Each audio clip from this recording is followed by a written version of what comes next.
Alors, après avoir vu les acteurs de l'hémostase primaire, maintenant on va détailler un petit peu le déroulement de l'hémostase primaire pour aboutir à la mise en place de ce clot plaquettaire ou le thrombus blanc.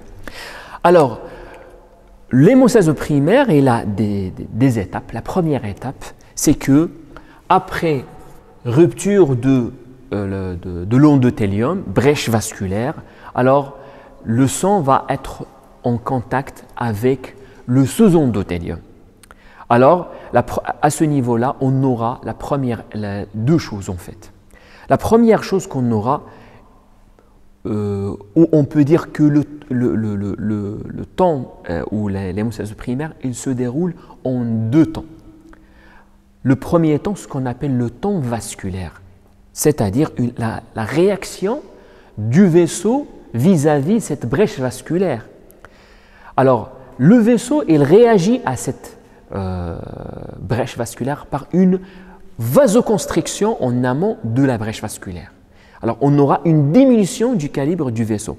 Alors, cette diminution, en fait, il a deux conséquences. La première chose, on aura une diminution du débit du sang et par conséquent, on n'aura pas beaucoup de pertes. Deuxième chose, cette vasoconstriction, en fait, il donne des conditions rhéologiques dynamiques de stase. Il va donner, par cette vasoconstriction, les cellules, en fait, parce que les cellules, ils passent dans le sang avec une certaine vitesse. Alors, par cette vasoconstriction, on aura les cellules, ils vont amortir leur vitesse et par conséquent, ils auront plus de chances de agréger ou arriver au sous-endothélium pour commencer la première étape de l'hémostase primaire. Et maintenant, on passe au deuxième temps, ce qu'on appelle le temps plaquettaire. Le temps vasculaire, c'est la vasoconstriction et qui va donner la suite de ce qu'on appelle le temps plaquettaire. Là, il va donner aux plaquettes de réagir pour aboutir à ce clot plaquettaire. Alors, on aura dans le temps plaquettaire, la première étape, c'est l'adhésion. L'adhésion plaquettaire au sous-endothélium. Et ici, la plaquette, puisqu'on a la brèche, le sous-endothélium maintenant il est en contact avec le sang, la plaquette elle est là, et il a amorti sa vitesse et il a plus de chances de regagner ou d'arriver au sous-endothélium ou de se contacter avec le sous-endothélium. Alors la plaquette, il peut adhérer ou coller au sous-endothélium par plusieurs moyens, mais le moyen le plus important, c'est que il colle au sous-endothélium par sa glucoprotéine qui va reconnaître la molécule de facteur Willebrand qui est déjà dans le sous-endothélium. C'est-à-dire le facteur de Willebrand, cette molécule de facteur Willebrand, il peut servir comme une colle de la plaquette au sous-endothélium. Alors la première chose, l'adhésion. Alors on peut sortir deux choses. Le glucoprotéine 1B plaquettaire, il va adhérer au facteur Willebrand qui est déjà au niveau, qui est déjà placé au niveau de sous-endothélium. C'est une colle essentielle, primordiale pour l'adhésion plaquettaire au sous-endothélium pour commencer le temps plaquettaire par l'étape de l'adhésion.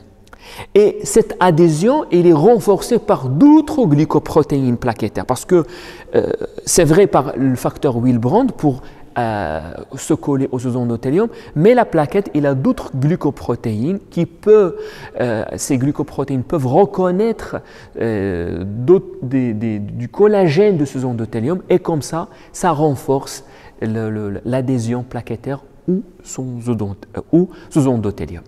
Alors, la première étape de ce temps plaquettaire de l'hémostase primaire, c'est l'adhésion. Et ici, on a l'implication de glycoprotéine 1B et le facteur de Van Willebrand. Alors, cette adhésion de la plaquette au niveau de sous-endothélium, en fait, c'est une reconnaissance des glucoprotéines par leur ligand correspondant. Les glycoprotéines 1B sulfactor Wilbrand, les autres glycoprotéines 1B2A, c'est le collagène.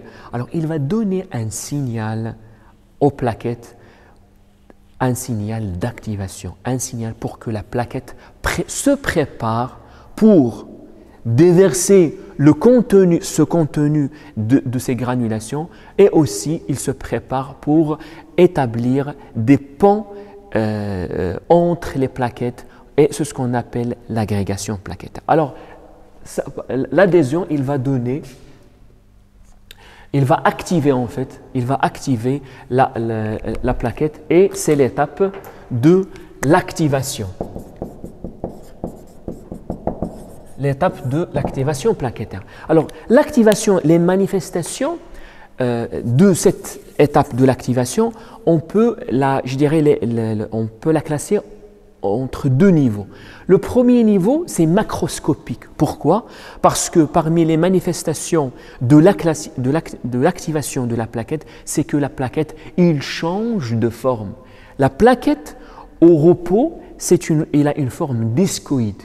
Mais après l'activation, après l'adhésion, normalement, il va devenir sphéroïde, voire il peut émettre des pseudopodes comme ça pour avoir un maximum de contact avec le sésendothélium.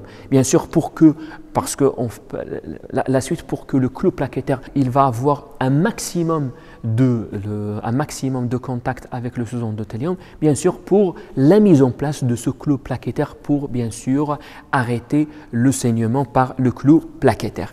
Alors, l'adhésion, on a un niveau macroscopique, changement de forme, de la forme discoïde à la forme sphéroïde, voire même il peut émettre des pseudopodes. Et le deuxième niveau, qui est le plus profond et le plus important, c'est une activation métabolique. C'est que à ce niveau-là, au niveau de l'activation plaquettaire, on va démarrer le métabolisme de l'acide arachidonique, et les conséquences du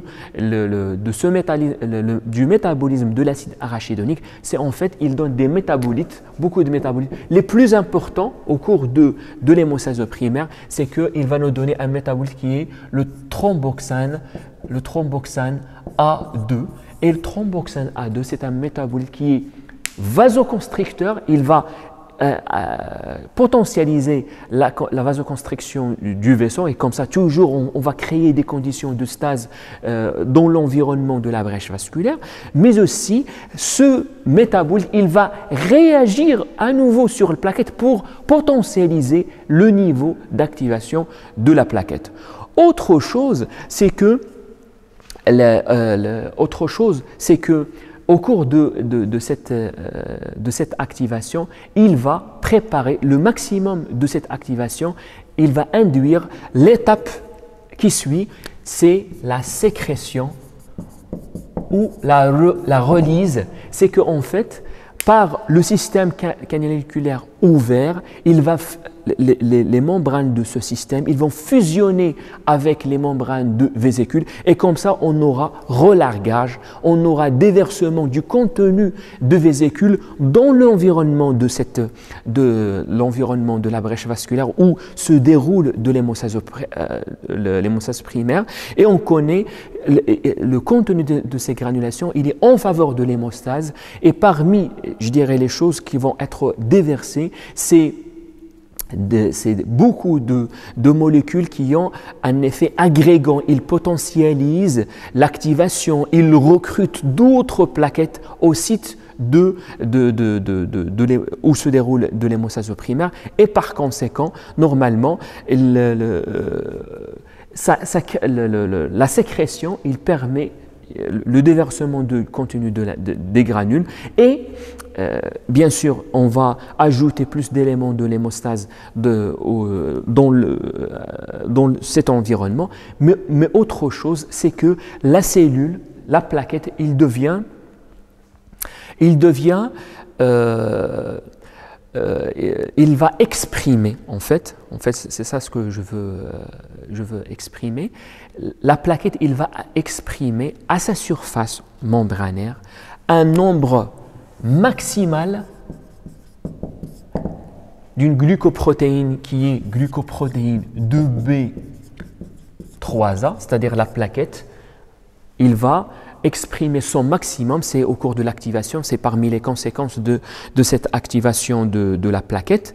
Alors le but, c'est qu'à la fin de ce stade ou cette étape de sécrétion, on aura déversement du contenu des granules, mais à la surface de la plaquette, il va exprimer un nombre maximal de glucoprotéines de B3A, c'est-à-dire conséquence sur le plan quantitatif, mais aussi sur le plan qualitatif. Ces glucoprotéines de B3A, ils vont avoir un maximum d'affinité à leur ligand. Et c'est quoi le ligand de ces glucoprotéines de B3A? C'est le fibrinogène. C'est-à-dire, on peut comprendre tout ça, ces trois étapes pour arriver à la dernière, c'est l'agrégation plaquettaire. L'agrégation plaquettaire, c'est quoi? C'est en fait les plaquettes, ils vont agréger entre elles via quoi? C'est que par des pans de fibrinogène. Et comment le fibrinogène, il va faire ses pans entre les plaquettes? Bien sûr, grâce aux glucoprotéines de B3A exprimées en quantité maximale à la surface des plaquettes, parce qu'on aura plusieurs plaquettes qui vont adhérer aux endothélium, ils vont s'activer, ils vont sécréter. C'est-à-dire, ce n'est pas l'affaire d'une seule plaquette, mais un grand nombre de plaquettes pour arriver à former ce qu'on appelle le clou plaquettaire. Et le clou plaquettaire, c'est le reflet d'agrégation de plusieurs plaquettes. Bien sûr, tout ça pour arrêter le saignement au niveau de la brèche vasculaire en attendant, en fait, parce que l'hémostase, c'est un système ou un processus d'urgence pour arrêter le saignement, mais pour remédier ce problème, en fait, normalement, c'est la cicatrisation. C'est en fait, on a en parallèle de ça un message aux cellules endothéliales, aux cellules fibroblastes, aux éléments qui composent le vaisseau, de faire une régénération pour arriver à la cicatrisation et pour rétablir la continuité de l'endothélium. D'accord? Alors, je résume comme le déroulement de l'hémostase primaire au niveau de la brèche vasculaire. Première chose, alors l'hémostase primaire, il se passe en deux temps. Première chose, le temps vasculaire, c'est une vasoconstriction réflexe en amont de cette brèche vasculaire, bien sûr, pour diminuer le débit, et comme ça on aura moins de perte de sang. Et deuxième chose, créer des conditions de l'hémostase, créer des conditions où on peut avoir des concentrations des molécules qui vont agir vis-à-vis cette brèche vasculaire.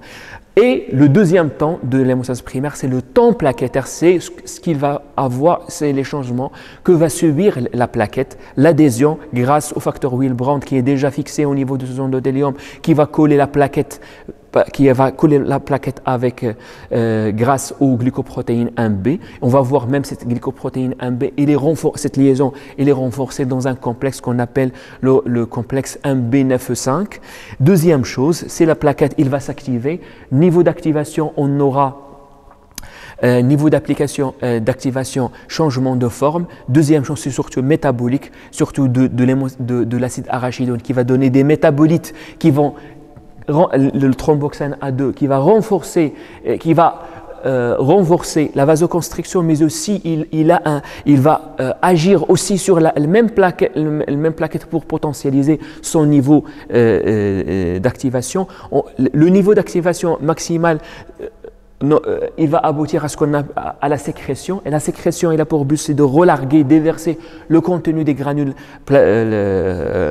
plaquettaires, et à la fin de cette sécrétion, normalement on va se trouver avec des plaquettes qui expriment au maximum, qui ont déversé leur contenu le contenu de leur granulation, mais aussi ils vont exprimer à leur surface un nombre maximal de glycoprotéines de B3A avec une affinité haute, maximale pour leur ligand qui est le fibrinogène, et comme ça, les plaquettes sont, à la fin de cette sécrétion, cette relyse, ils sont prêts ou prêtes à faire des liaisons par les molécules de fibrinogène qui va agréger les plaquettes les unes avec les autres pour former ce qu'on appelle le thrombus blanc ou le clou plaquettaire. Et comme ça, normalement, c'est comme ça que se déroule l'hémostase primaire après une brèche vasculaire ou après la perte de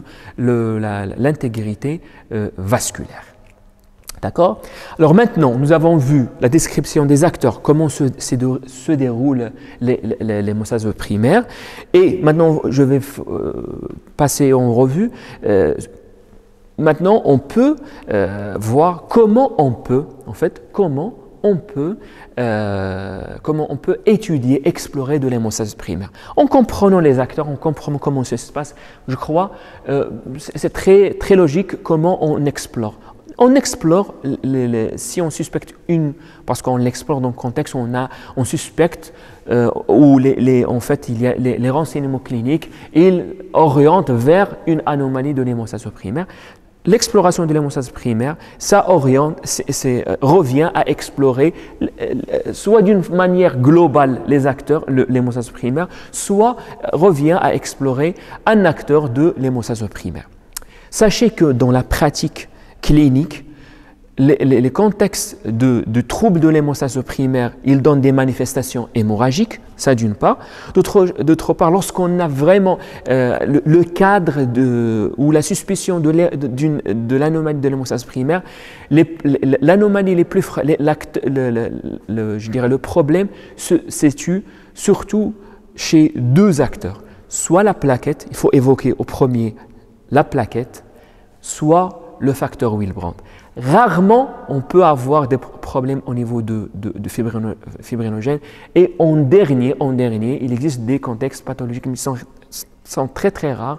On peut avoir des problèmes au niveau du vaisseau. Mais les choses les plus fréquentes, c'est que si on a vraiment un problème au niveau des acteurs de l'hémostase primaire, surtout il faut évoquer la plaquette et il faut évoquer le facteur Willebrand. Ça veut dire revient à connaître les moyens pour explorer aussi bien le côté quantitatif et qualitatif des plaquettes, et aussi ça revient à explorer le côté qualitatif et quantitatif du facteur de Van Willebrand. Alors, d'une façon très sommaire, bien sûr, si on veut faire de l'exploration, toujours on le fait après un interrogatoire, bien sûr pour cadrer les choses, pour dire que c'est un problème dans l'hémostase primaire. Ce n'est pas des choses, le problème de l'hémostase primaire n'est pas secondaire à une autre étiologie. Dans ce cas, il faut corriger la source, le problème initial. C'est pas normalement, normalement on ne doit pas perdre beaucoup de temps à explorer l'hémostase primaire, et on sait d'après les signes cliniques,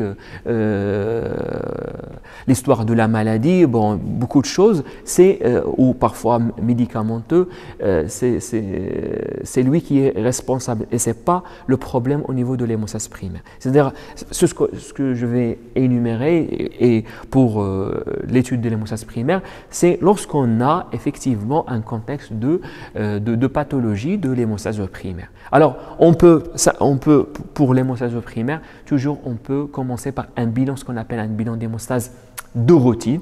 Et parmi le bilan de routine, c'est toujours, il comprend un hémogramme.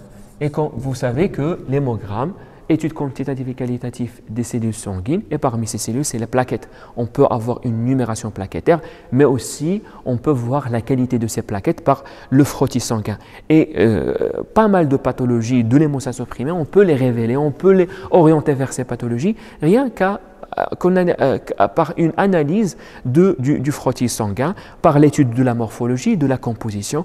Par exemple, Parfois, des maladies qui sont de l'hémostase primaire, ils sont caractérisés par un volume augmenté des plaquettes et on peut le voir ça avec la numération l'hémogramme parce que l'hémogramme, il donne bien à côté de, maintenant on donne la numération plaquettaire mais aussi on donne ce qu'on appelle le volume plaquettaire moyen et on peut, si on trouve que le volume il est augmenté, on le confirme sur frottis sanguin et on peut orienter vers par exemple la pathologie de la maladie de Bernard-Soulier. Bernard-Soulier, c'est un problème au niveau du glucoprotéine 1B5-9, le complexe 1B5, et il est caractérisé par des plaquettes géantes. Deuxième chose, parfois on peut révéler, on a bien mentionné, c'est qu'au cours de la sécrétion, on a les granules, le contenu des granules sera déversé et le contenu parce qu'il y a beaucoup d'éléments qui sont impliqués dans l'hémostase primaire et normalement dans le cas où il y a des pathologies caractérisées par l'absence de ces granules. Et sur le frottis sanguin, l'absence de granules, il donne un aspect différent de l'aspect normal de la plaquette. C'est le cas ce qu'on appelle la maladie des plaquettes grises, la plaquette grise, parce que c'est un aspect typique, on peut bien le repérer sur frottis sanguin et c'est un contexte de ce qu'on appelle de thrombopathie et les manifestations cliniques ils se manifestent par des manifestations hémorragiques. Alors, parmi je commence par les explorations, un bilan d'hémostase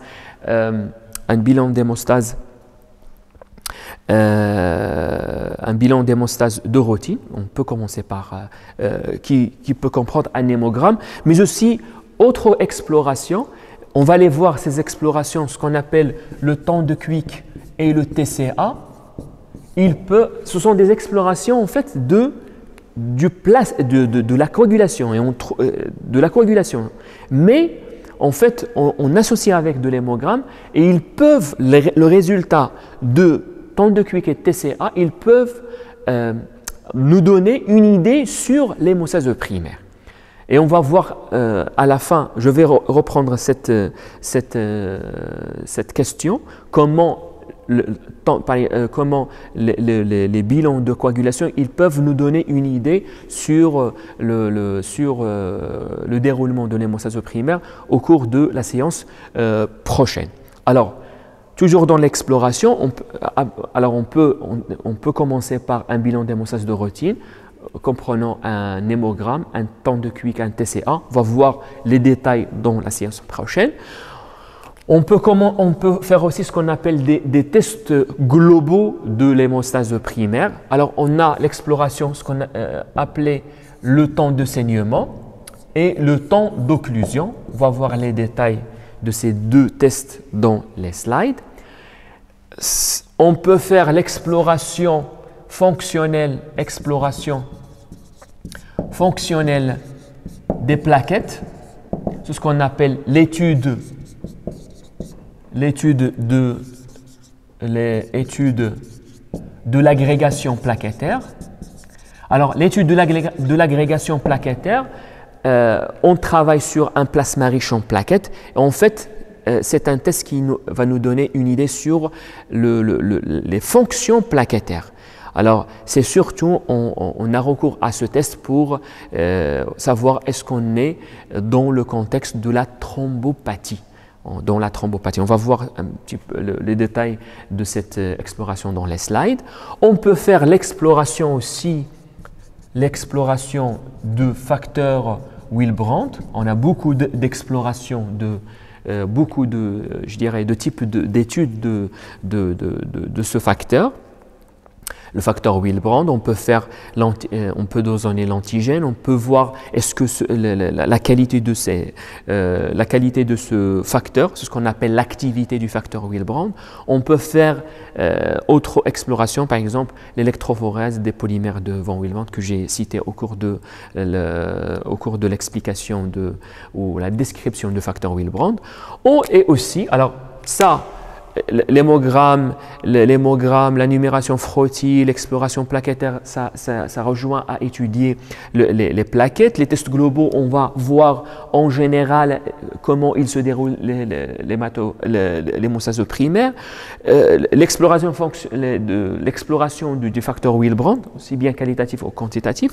Aussi, on peut faire l'exploration de fibrinogène. L'exploration du fibrinogène par dosage. Il y a des dosages, il y a des dosages chronométriques, il y a des dosages antigéniques. Et si aussi, toujours, il fait partie de l'exploration de l'hémostase primaire, puisque lui aussi, il est acteur de l'hémostase primaire, c'est ce qu'on a l'étude de la fragilité capillaire. L'étude de la fragilité capillaire qu'on peut étudier dans certains, c'est vrai, comme j'ai dit, les anomalies du vaisseau dans les pathologies de l'hémostase primaire, ils sont très rares. Mais si jamais on se trouve dans ces conditions, il y a bien sûr des circonstances cliniques où on suspecte qu'on a un problème au niveau des vaisseaux. On peut faire cet examen qui est la fragilité capillaire qui peut évaluer est-ce qu'on a des vaisseaux anormaux pour expliquer l'anomalie ou les manifestations hémorragiques de l'hémostase primaire. Grosso modo, voilà, c'est ça. Ce qu'on peut utiliser. Bien sûr, il y a d'autres tests, mais ils sont dédiés à des laboratoires spécialisés. On va les voir dans le texte. Mais grosso modo, c'est ce que l'exploration de l'hémostase primaire revient à explorer l'hémostase primaire d'une façon globale par des tests globaux, par le temps de saignement, temps d'éclosion, et on peut étudier en étudiant chaque acteur à part de l'hémostase primaire, plaquettes, facteur Willebrand et très rarement on peut même aussi évaluer la qualité du vaisseau par ce qu'on appelle l'étude de la fragilité capillaire. Alors je récapitule ces explications avant de voir les slides. L'hémostase primaire, il a pour but, c'est déposer le clou plaquettaire ou le thrombus au niveau de la brèche vasculaire pour arrêter le saignement. Les acteurs, on a 4, le vaisseau, plaquette, facteur de von Willebrand et le fibrinogène. Et tous ces éléments, ils ont des propriétés pour assurer leur fonction au cours de l'hémostase primaire. Alors, une fois on a une brèche, ça déclenche l'hémostase primaire au premier par le temps vasculaire, par une vasoconstriction, puis après on a le temps plaquettaire caractérisé